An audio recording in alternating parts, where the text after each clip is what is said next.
అది బీసీల పేరు మీద ఓట్లు వేయించుకొని అధికారంలోకి వచ్చి ఈరోజు అదే బీసీలను తన అస్త్రంగా వాడుకొని మన మీద బురద జల్లడానికి ప్రయత్నం చేస్తుడు.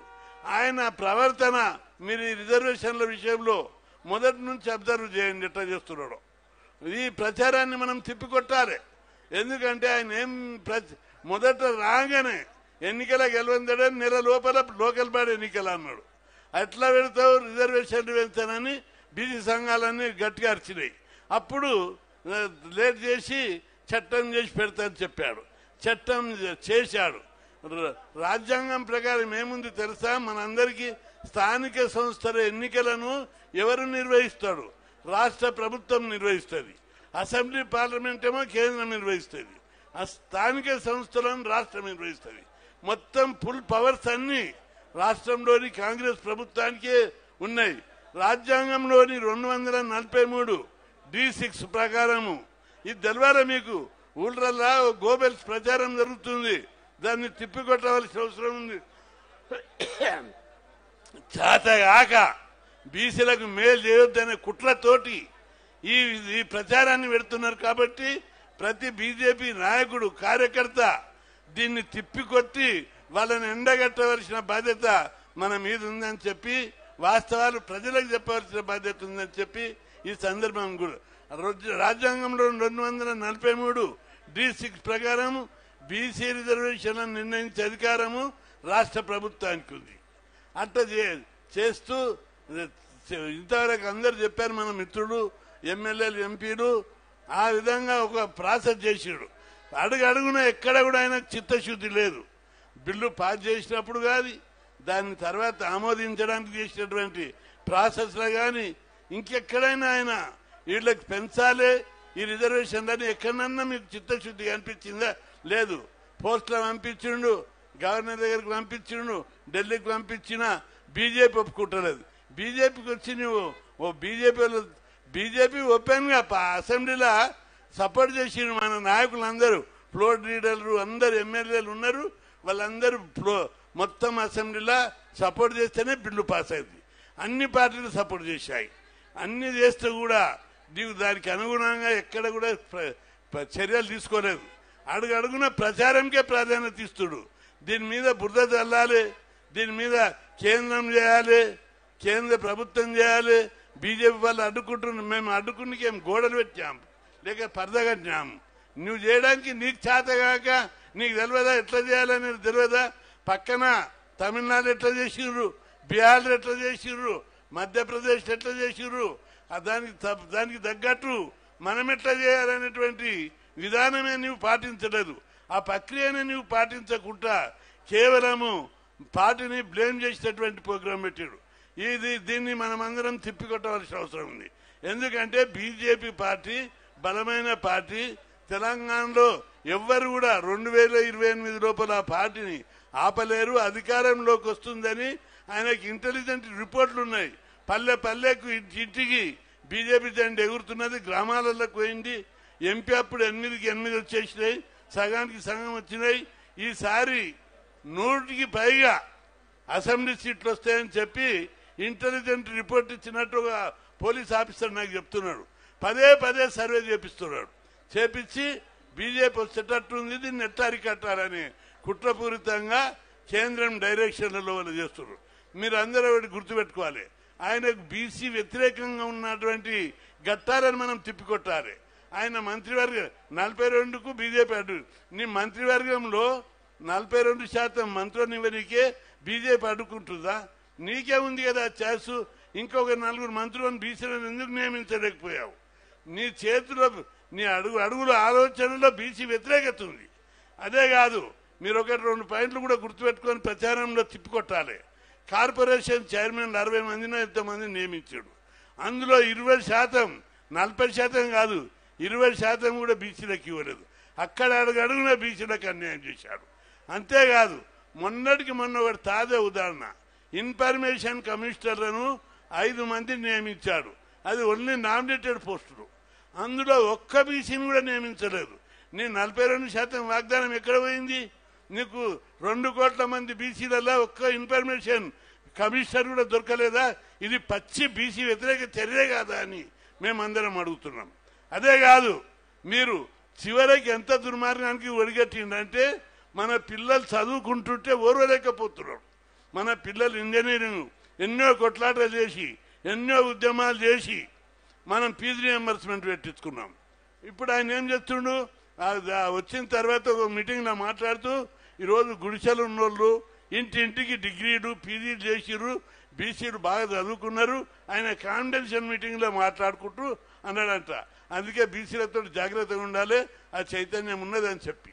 కాబట్టి బీసీలు చదువుకుంటున్నారు, వీళ్ళని చదువుకోకుంటే కుట్ర చేయాలని ఫీజుల రియంబర్స్మెంట్ పథకాన్ని ఎత్తివేయడానికి కుట్ర చేస్తున్నాడు. గతం లోపల మీ అందరు చూశారు, రోషయ్య తర్వాత కొందరు ముఖ్యమంత్రులు ఈ స్కీమ్ను ఎత్తేయాలి, బడ్జెట్ వద్దని కుట్ర చేసినప్పుడు నేను కిషన్ రెడ్డి గారు 5 రోజులు అమర నిరాదీక్ష చేశాం. ఒక్క బీసీ నాయకుడు మాట్లాడలేదు. ఈరోజు కిషన్ రెడ్డి మీద ఒక రాయండిగా చూస్తారు. బీసీలకు మనకంటే ఆయన అనేది పాటు పడ్డాడు. ఫీజు రియంబర్స్మెంట్ అప్పుడు 5 రోజులు నిరాహారదీక్ష చేసిండు ఆయన. కాబట్టి ఆ విషయాన్ని మీరందరూ చెప్పాలి. బీసీలకు మీరు ఎవరైనా నిరాహారదీక్ష చేసిండ్రా 5 రోజులు?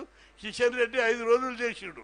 ఆ స్కీమ్ ఉండాలి, ఆ స్కీమ్ బడ్జెట్ ఇవ్వాలి, బీసీలు చదువుకోవాలి, బీసీలకు హాస్టల్ పెట్టాలి అని స్కీమ్ దాని మీద కొట్టాడి ఉద్యమాలు చేసినటువంటి చరిత్ర కిషన్ రెడ్డికి ఉంది. అదేవిధంగా రామచంద్రరావు మీద కూడా బీసీలకు రిజర్వేషన్లకు వ్యతిరేకిస్తున్నారు. తప్పది. నేను యూనివర్సిటీలో చదివినప్పుడు లా కాలేజీలో రామచంద్రరావు నాకు కొద్దిగా జూనియర్. ఆయన ఆ రోజుల్లో స్కాలర్షిప్ స్కీములు లేవు, ఫీజు రియంబర్స్మెంట్ స్కీములు లేవు, హాస్టళ్లు లేవు, గురుకులాలు లేవు. అప్పుడు గురుకులాలు పెట్టాలి, హాస్టల్ ఎక్కువ పెట్టాలని అనేక ఉద్యమాలు చేశాము. ఆ ఉద్యమం లోపల రామచంద్రరావు యాక్టివ్ పార్టిసిపేట్ చేసాడు, అనేక ఉద్యమాలలో ముందుండి లీడ్ చేసాడు. అట్లాంటి నాయకుడు బీసీ వ్యతిరేక ఏడ చూసిరు మీరు? ఇప్పుడు అందుండి కూడా పనిచేయలేదు. ఇప్పుడు బీసీ అంటున్నారు అందరూ. 30 ఏళ్ల కింద ఒక్కడ అనలేదు. ఆ బీసీ ఉద్యమం లోపల నేను లీడ్ చేసినప్పుడు అందరూ కిషన్ రెడ్డి లాంటి వాళ్ళు, మళ్ళా రామచంద్రరావు గారు, ఇట్లా నాయకులందరూ ఉద్యమంలో లీడ్ చేసి పాల్గొన్నారు. కాబట్టి కొద్దిగా జాగ్రత్తగా మాట్లాడాలి, చరిత్ర తెలియకుండా మాట్లాడితే కుదరదని చెప్పి వాళ్ళందరూ కూడా నేను విజ్ఞప్తి చేస్తున్నా. ఎందుకంటే పాజిటివ్ థింకింగ్ చేయాలి. బీసీల గురించి పోరాడితే దాన్ని వెల్కమ్ చేయాలి. రామచంద్రరావు 1కి 2-3 సార్లు చెప్పాడు, 42% అమలు చేయాలి, దాన్ని పూర్తి మద్దతు ఇస్తున్నాం, దానికి ఏమేమి చేస్తావో చెయ్యి అని చెప్పి ఓపెన్గా స్టేట్మెంట్ ఇస్తున్నాడు. కాబట్టి బీజేపీ పార్టీ బీసీలకు పూర్తి అనుకూలము.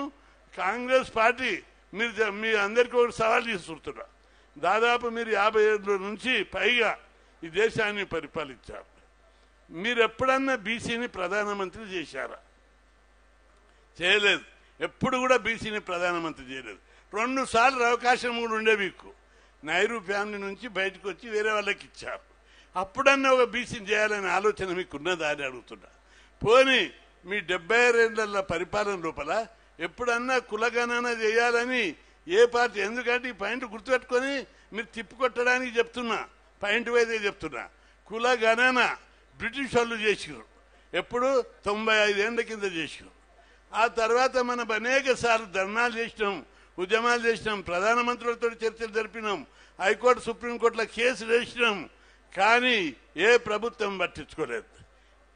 మోడీ గారు వచ్చిన తర్వాత ఆయన కులగణన చేయాలని మనం 1కి 2 సార్లు రిక్వెస్ట్ చేస్తే కులగణన చేయాలని చరిత్రాత్మకమైన నిర్ణయం తీసుకుంది. బీజేపీ పార్టీ చరిత్రలో నిలిచిపోతుంది. కులగణన చేయడం అంటే ఏమనుకుంటున్నారు? కులగణన ఏదో అలాల్టప చేయడం కాదు. కులగణన చేసినాక కూడా బీజేపీ పార్టీ అన్ని రంగాల్లో వాళ్ళ ఎక్స్రే వస్తుంది. ఏ కులం ఎట్టుంది, ఏ కులంలో పేదరికం ఉంది, ఎంతమంది చదువుకున్నారు, ఎంతమంది ఉద్యోగాలు ఉన్నారు, వీళ్ళని ఎట్లా డెవలప్ చేయాలనే ఒక స్టాటిస్టిక్స్ తీస్తారు. కాబట్టి ప్రతి కులాన్ని డెవలప్ చేయడానికి మైక్రో లెవెల్లో చర్యలు తీసుకోవడానికి సిద్ధపడే బీజేపీ పార్టీ కులగణన చేసింది. కాంగ్రెస్ పార్టీ అంతకుముందు ఉన్న జనతా పార్టీ కానీ ఎవరు కానీ ఎందుకు చేయలేదని చెప్పి మీరు సవాల్ చేయాలి. ఊళ్ళ మీ పార్టీ రూలింగ్ నుండే ఎందుకు చేయలేకపోయారు? ఇప్పుడు సెంట్రల్లో చేయడం, ఇప్పుడు స్టేట్లో చేసిన దానికి చట్టబద్ధత ఉండదు. సెంట్రల్లో చేసేది రాజ్యాంగబద్ధత, చట్టబద్ధత ఉంటుంది. కాబట్టి ప్రతి కార్యకర్త గ్రామాల్లో మీరు ఈ విషయం లోపల విస్తృత ప్రచారం చేసి చరిత్రాత్మకమైన 2-3 నిర్ణయాలను మీరు ప్రకటించాలి. చరిత్రలో ఎవరు కూడా బీసీని ప్రధానమంత్రి చేయలేదు. బీసీలల్లో ప్రతి ఒక్కరం మీటింగ్ పెడితే ఏమన్నాము, ప్రధానమంత్రి బీసీ కావాలని అడుగుతుంటే మరి ఎవరు చీరు బీజేపీ పార్టీ ఇచ్చింది.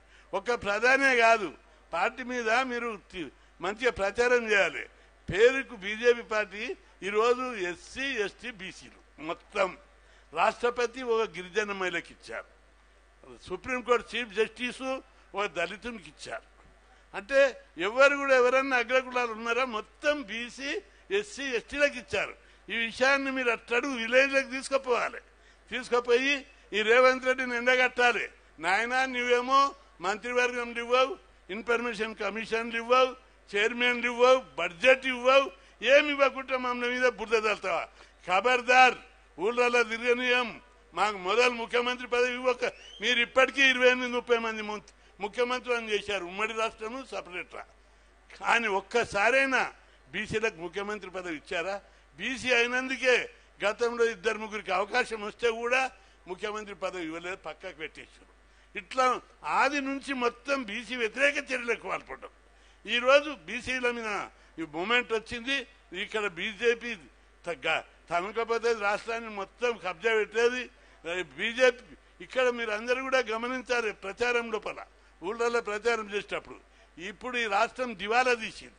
జీతాలు ఇవ్వడానికి పైసలు లేవు, స్కాలర్షిప్లు ఇవ్వడానికి పైసలు లేవు, ఏ దానికి కూడా పైసలు లేవు. ఇటువంటి పరిపాలన ఈ రాష్ట్రానికి అవసరమా అని చెప్పి మనం ప్రజలందరూ కొన్ని రోజులైతే శ్రీలంక లేక పాకిస్తాన్లో ఆకలి కేకలతో వస్తున్నారు, బంగ్లాదేశ్లో ఆకలి కేకలతో, శ్రీలంకలో ఉపాసాలతో ప్రజలు చచ్చిపోతున్నారు. ఇక్కడ కూడా అటువంటి పరిస్థితి వచ్చే పరిస్థితి ఉంది. కానీ మోడీ గారి యొక్క నాయకత్వం లోపల దేశం అగ్రదేశంగా పరిగెత్తుతుంది. మీరు ఒక విషయాన్ని గుర్తుపెట్టుకోవాలి, మోడీ ఎంత గొప్ప ప్రధాని అంటే ప్రపంచం అంతా ఆయన చూసి గర్వపడుతుంది. ఇసుటి ప్రధాని మాకుంటే బాగుండేది. మోడీ ప్రధానమంత్రిగా వేరే దేశాలకు పోయినప్పుడు మీరు ఎయిర్పోర్ట్లో చూసిర్రు, నేను కూడా ఆశ్చర్యపోయినా. ఏంటిదంటే ఆయన ఎయిర్పోర్ట్లో దిగుతున్నప్పుడు ఆ దేశ ప్రెసిడెంట్ మన ఇలాకనే పెద్ద పెద్ద పోస్టులు ఉన్నోళ్ళు ప్రధానమంత్రులు ఎయిర్పోర్ట్కి వచ్చి మోడీ గారి కాళ్ళను మొక్కుతున్నారు. అంటే మామూలు ప్రజలు కాదు, ఆ దేశ అధ్యక్షులు మొక్కుతున్నారు. అంటే ఎంత గొప్ప ప్రధానమంత్రి మనం అందరం గుర్తుపెట్టుకోవాలి. దీన్ని ఆయనకి ఇల్లు లేదు, వాకిలు లేదు, కుటుంబం లేదు, దేశ ప్రజలే ఆయన కుటుంబం, దేశంలో ప్రజలే ఆయన కుటుంబ సభ్యులు, ఆయన ఆస్తి మనమే ఆయన ఆస్తి. అంత గొప్ప యోగిని ఈ దేశం మనకు అందించింది. భారతదేశం అంతా కూడా గర్విస్తుంది.